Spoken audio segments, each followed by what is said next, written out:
நீங்கெல்லாம் மனுஷங்களா, நல்லா இருப்பீங்களா, இப்படித்தான் லிங்க் கேட்டுட்டு இருப்பீங்களான்னு சின்மய் சரியான பதிலடிய கொடுத்திருக்காங்க.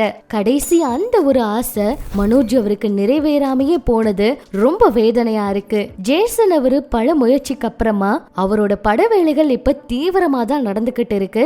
அடுத்த அப்டேட்டும் வெளியாகி இருக்கு. இயக்குனர் சங்கர் அவருக்காக எஸ்கே அவரு இப்படி ஒரு முடிவை எடுக்க போறாரா? வாங்க என்ன ஆச்சுங்கிறத பார்க்கலாம். பொதுவாவே நடிகர் நடிகைகள் யார பத்தி எந்த ஒரு விஷயம் சமூக வலைதளங்கள்ல வந்தாலும் அது தவறுதலா பரப்பப்பட்டாலும் ஒரு சிலர் சமூக வலைதளங்கள்ல லிங்க் ப்ரோ அப்படிங்கிற மாதிரியும் டிஎம் பண்ணுங்க அப்படிங்கிற மாதிரியும் கருத்துக்களை பதிவிடுறாங்க. அது அவங்களுக்கே தெரியாம தவறா பரப்பப்படுற ஒரு சில விஷயங்களா இருந்தாலும் சமூக வலைதளங்கள்ல இப்படி கேட்கிற ஒரு சில நபர்களை பார்த்து சின்மய் அவங்க ரொம்ப கோபப்பட்டிருக்காங்க. பெண்ணியம் பேசுறோம் அப்படின்னு சொல்லி நிறைய விஷயங்களை இங்க பண்ணுவாங்க. ஆனா நிறைய பேர் வந்து லிங்க் வேணும்னு கேட்டுட்டு இருப்பாங்க சமூக வலைதளங்கள்ல. அத்தனை பேரும் நாசமா போங்க, அழிஞ்சு போங்க, வேரோடு உங்களை இப்படி வளர்த்தவங்களோட கட்டையில போங்க அப்படிங்கிற மாதிரி எல்லாம் கோவப்பட்டு ஒரு சரியான பதிலடிய கொடுத்திருக்காங்க. சொல்ல போனா வளர்ந்து வர டெக்னாலஜியில நடிகைகளோட முகத்தை வச்சும் நடிகைகளை தேவையில்லாம எடிட் செய்தும் எத்தனையோ விஷயங்களை தவறா பரப்பி விட்டுட்டு இருக்காங்க சமூக வலைதளங்கள்ல. இத பார்த்து ஒரு சிலர் லிங்க் வேணும் அப்படின்னு கேட்டுட்டு இருக்காங்க. இன்னொரு பக்கம் பெண்களுக்கு பாதுகாப்பு இல்ல அப்படின்னு போராடுறாங்க. இப்படி எல்லாம் நடக்கிறது எங்கேயுமே இருக்காது, என்ன மனுஷங்களோ அப்படிங்கிற மாதிரி தான் கோவப்பட்டு இந்த ஒரு போஸ்டர் சின்மய் அவங்க சமூக வலைதள பக்கத்துல பதிவிட்டிருக்காங்க. அடுத்து மனோஜ் அவருடைய இறப்பு மிகப்பெரிய வேதனையை கொடுத்திருக்கு. மனோஜ் அவர் வந்து ரஜினி அவருக்கு எந்திரன் படத்துல டூப் எல்லாம் போட்டிருந்தாரு. ஆனா ரஜினி அவர்கள் இப்ப வரைக்குமே பாரதி ராஜா அவருக்கு ஆறுதல் சொல்லவும் இல்ல, சமூக வலைதளங்கள்ல எந்த ஒரு ஆறுதல் பதிவும் பதிவிடல, நேர்லயும் வந்து ஆறுதல் சொல்லல.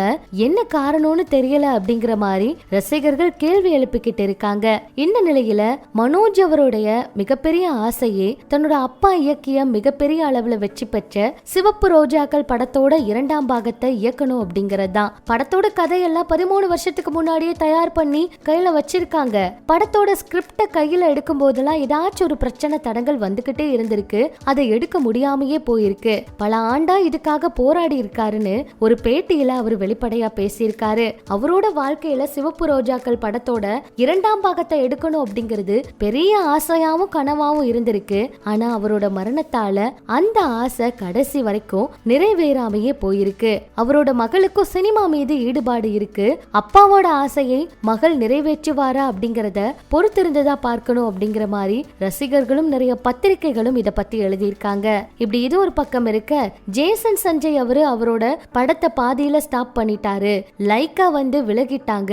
இப்படி ஏகப்பட்ட செய்திகள் பரவன நிலையில ஜேசன் சஞ்சய் அவரோட படத்துக்கான வேலையை இப்ப தீவிரமா நடத்திக்கிட்டு தான் இருக்காரு அப்படிங்கிற ஒரு தகவல் வெளியாகி இருக்கு. இதுல சந்தீப் அவர் தான் வந்து நடிக்கிறாரு. இளம் நடிகை பரையா அப்துல்லா அப்படிங்கிற ஒரு நடிகை தான் நடிக்க போறாங்க அப்படிங்கிற ஒரு தகவல் வெளியாகி இருக்கு. இவங்க தமிழ்ல அடுத்த படத்துல கூட அறிமுகமாக இருக்காங்களாம். வள்ளிமயில் அப்படிங்கிற படத்துல கூட இவங்க தான் நடிச்சிருக்காங்க நியூஸ் வெளியாகி இருக்கு. சோ வெயிட் பண்ணி பார்க்கலாம். இப்படி இது ஒரு பக்கம் இருக்க, சங்கர் அவருக்கு தொடர் தோல்வி, நிறைய பிரச்சனையில இருக்காரு. அவரு இப்பெல்லாம் பார்க்கவே முடியல அப்படிங்கிற மாதிரி ஒரு பத்திரிகையாளர் ஒரு சில விஷயங்களை சொல்லிட்டு சங்கர் அவருடைய இயக்கத்துல சிவகார்த்திகேயன் அவரு நடிக்க வாய்ப்பு இருக்கு. ஆனா அதுக்கு சங்கருக்கு சிவகார்த்திகேயன் அவரு வாழ்க்கை கொடுப்பாரா அப்படின்னு தெரியல. அந்த மாதிரி ஒரு தோனியில நம்ம பார்க்க கூடாது. தொடர் தோல்வியால சங்கர் அவரு கீழே இறங்கி இருக்காரு. தொடர் வெற்றியால சிவகார்த்திகேயன் அவரு ரொம்ப மேல வந்திருக்காரு. இதுதான் உண்மை. ஆனா நிச்சயம் சங்கர் அவரு சிவகார்த்திகேயன் அவருடைய காம்பினேஷன்ல ஒரு படம் அமைய வாய்ப்பு இருக்கு. அப்படி நடந்தா சங்கர் அப்படிங்கிற மிக பிரம்மாண்ட இயக்குனர் படத்துல சிவகார்த்திகேயன் நடிப்பதா எடுத்துக்கலாம். சங்கர் அவருக்கு சிவகார்த்திகேயன் அவர் வாழ்க்கை தந்ததா நாம எடுத்துக்க முடியாது அப்படிங்கிற மாதிரி ஒரு நேர்காணல்ல பத்திரிகையாளர் பேசின விஷயங்கள் சமூக வலைதளங்கள்ல வைரல் ஆயிட்டு இருக்குங்க. இதெல்லாம் பற்றி உங்களோட கருத்துக்களை சொல்லுங்க. இன்னும் இது போல சினிமா தகவலை தெரிஞ்சுக்க நம்ம சேனல் கூட இணைஞ்சிருங்க.